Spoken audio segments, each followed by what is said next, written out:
রাধে রাধে বন্ধুরা, সবাই কেমন আছেন? আশা করি সবাই খুব ভালো আছেন। আমিও খুব ভালো আছি। তো আজকে তো পয়লা বৈশাখ, বছরের প্রথম দিন। তো আজকে ঠাকুরঘর থেকে ব্লগটা শুরু করলাম। তো যেহেতু পয়লা বৈশাখ, আমরা সবাই নতুন জামা কাপড় পরি, আমিও পরেছি, আমার ছেলে মেয়েও পরবে। তো গোপাল রাধারানী পরবে না তা তো হয় না। তো রাধারানী গোপালের জন্য জামা কাপড় আনানো হয়েছে। তো চলুন আগে জামা কাপড় পরিয়ে দিয়ে স্নান টান করিয়ে তো একদম সুন্দর করে আজকে পুজো দেবো, বছরের প্রথম দিন। তো চলুন বন্ধুরা, সাথে থাকুন, দেখতে থাকুন।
তো বন্ধুরা, পুজো সেরে চলে এসেছি রান্নাঘরে। রান্নার জোগাড় আগে থেকেই সব কিছু রেডি করে গিয়েছিলাম, যাতে তাড়াতাড়ি হয়ে যায়। এমনিতেই পুজো করতে অনেকটাই বেলা হয়ে গেছে। সমস্ত কাজকর্ম সেরে এসে এই রান্না করব এখন।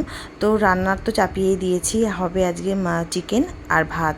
তো এক তরকারি ভাত বলতে গেলে। তো আজকে নববর্ষ, অনেক কিছু ভেবে গেছিলাম যে রান্না বান্না করব, কিন্তু যেটা ভেবেছি সেটা হয়নি। তো মাংসের মধ্যে লেবুর রস দিয়ে নুন, হলুদ আর সর্ষের তেল দিয়ে মেখে রেখেছি। আর এখানে রসুন, আদা, পেঁয়াজ সব বাটা আছে। এটা হচ্ছে আদা বাটাটা। তো এখানে অল্প করে তেল দিয়ে পেঁয়াজটা ভেজে নিচ্ছি। খুব সামান্য তেল রান্না করছি, যেহেতু বাড়িতে মোটামুটি সবাই অসুস্থ, ওই জন্য এত কম তেলে রান্না করা। তাছাড়া একটু ঘিও দেবো, ওই জন্য একটু কম তেল দিয়েছি। তো এখন টমেটোটা দিয়ে আর একটু ভালো করে কষিয়ে নেব। আদা রসুনের পেস্টটাও দিয়ে দিয়েছি এর মধ্যে। হচ্ছে কাঁচা লঙ্কা, শুকনো লঙ্কা আর রসুন বাটা ছিল, আর পেঁয়াজ, অল্প করে পেঁয়াজ দিয়ে একসাথে বেটে নিয়েছি। তো এখন দিয়ে দিচ্ছি আদা বাটাটা। তো দিয়ে এবার ভালো করে কষাবো, যেহেতু মুরগির মাংস তো কষাতে কষাতেই সেদ্ধ হয়ে যায়। আর ছেলে মেয়ে আবদার করেছে, পাশে ওদের জন্য অল্প করে একটু বিরিয়ানি বসিয়েছি প্রেশার কুকারে, আর কি একটা সিটি মারলেই হয়ে যাবে। তো এখানে মাংস তো একদম কষানো হয়ে গেছে। এবার জলটা দিয়ে গরম মশলা দিয়ে ফুটালেই হয়ে যাবে। তো এই দেখুন, মাংস তো একদম রান্না হয়েই গেছে।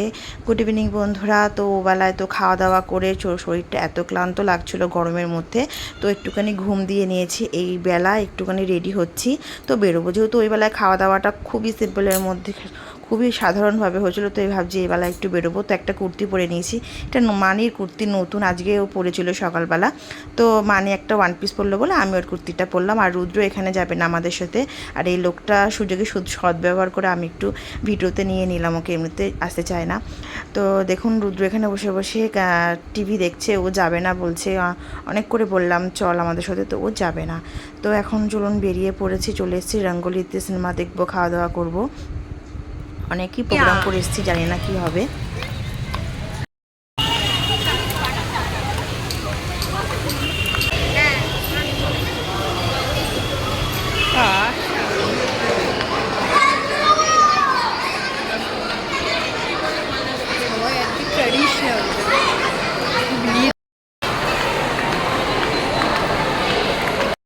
একবার ভিড়টা দেখুন, নববর্ষের জন্য এতটাই ভিড় হয়েছে যে বসার কোথাও জায়গা নেই। এমনিতেই এখন আমরা খাবো না, আগে সিনেমা দেখব তারপরে। তো সিনেমাটা দেখে নিই। আর সিনেমা দেখতে এসেছি আমরা ছোটে মেয়ে বারে মিয়া, নতুন যে বই বেরিয়েছে অক্ষয় কুমার আর হচ্ছে টাইগার শ্রফের। তো ওই বইটা দেখবো। হঠাৎ করেই ঠিক হয়েছে, প্রথমে ঠিক করেছিলাম যে আমরা খাওয়া দাওয়া করতে আসবো শুধু, তো রাস্তায় আবার ঠিক হলো যে না, আগে সিনেমা দেখবো তারপরে খাওয়া দাওয়া করবো। তো পরে তো একটা টুইস্ট আছে, সেটা আপনারা জানতেই পারবেন যে কী হয়েছে আমাদের সাথে সিনেমা দেখার পর। তো এখানে টিকিট কেটের ভেতরে ঢুকে পড়েছি। আর এখানে 2 নম্বর আর 3 নম্বর আছে হল, তো আমরা 3 নম্বরে এখন ঢুকবো। তো এই যে 3 নম্বরে এখন এন্ট্রি নেওয়া হয়ে গেছে, বসেও পড়েছি। তো এখন তো শুরু হয়নি, এই জন্য অ্যাড চলছে এখন। তো আমি, মানি, ওর বাবা, আমরা 3 জন এসেছি। রুদ্রকে খুবই মিস করছি। রুদ্র যদি জানতে পারে যে আমরা টাইগার শ্রফের বই দেখতে এসেছি তো ওকে নিয়ে আসেনি, তো ওর তো খুব রেগে যাবে, কষ্ট পাবে, কিন্তু ও তো আসতেই চায়নি। তো এখন তো হাফ টাইম, ওই জন্য অ্যাড দিচ্ছে। আবার সেই অ্যাড মানে এত বিরক্তিকর অ্যাড যে ভালো লাগে না, মানে সিনেমা দেখার মুডটাই চলে যায়। তো সিনেমা দেখা হয়ে গেছে। আর দেখুন, যে বললাম না টুইস্ট আছে, সেটা হচ্ছে এইটা যে পুরো একদম ফাঁকা মাঠ হয়ে গেছে, একটা মানুষজন নেই, কাউন্টারে সব ফাঁকা। আর এখানে নববর্ষের জন্য খুব সুন্দর করে রঙ্গোলি সাজানো হয়েছিল, কিন্তু খুব মনটা খারাপ লাগছে। মানির তো মুখের দিকে তাকানোই যাচ্ছে না, ও অনেক কিছু ভেবেছিল আজকে অনেক কিছু খাবে, যেহেতু দুপুরবেলা খাওয়া দাওয়াটা খুব একটা মন মতো হয়নি। তো ওই জন্য এইবেলা মানি ভেবেছিল বেশ অনেকটাই মানে বাবার পকেট খসাবে আর কি। তো কি করা যাবে, দেখুন কি সুন্দর করে সাজিয়েছে রঙ্গোলি। এমনিতে যে কোনো অনুষ্ঠানেই তো খুব সুন্দর করে রঙ্গোলি সাজানো হয়। তো মানির মুখের দিকে তাকানো যাচ্ছে না, অনেক কষ্টে ওই হাসিটা দিচ্ছে, কষ্টের হাসি মানির আর কি। তো কী আর করা যাবে, রাস্তা দিয়ে আসার সময় বিরিয়ানির প্যাকেট 3টে কিনলাম, কিনে বাড়ি এখন এসেছি। আমি, মানি, আর রুদ্র তো খেয়ে নিয়েছে। তো আমি আর মানি খাচ্ছি, ওর বাবাও খাচ্ছে। আর এইখানে ওর বাবা খাচ্ছে না বিরিয়ানি, ওর বাবা অন্য কিছু খাচ্ছে। ওর বাবা বিরিয়ানি খুব একটা পছন্দ করে না। মানে ভাবছে যে ও বেলাও হচ্ছে চিকেন বিরিয়ানি খেলাম, সেটা আমি রান্না করে দিয়েছিলাম অবশ্য। আর এই বেলাও চিকেন বিরিয়ানি, মানে ও খুব একটা খুশি না এর জন্য। একটা ঠান্ডাও আনা হয়নি আর কি, কোল্ড ড্রিঙ্কস, তো তাড়াহুড়ো করে চলে এসেছি। তো যাই পেয়েছি এটাই অনেক। তো খাওয়া দাওয়াটা সেটাই, ঘুমাতে হবে, অনেকটা রাত হয়েছে। তো বন্ধুরা, আপনারা সবাই খুব ভালো থাকুন, হাসি খুশি থাকুন। আর আজকের মতো ভিডিওটা এই পর্যন্তই থাক। আপনারা সবাই খুব ভালো থাকুন। Good night.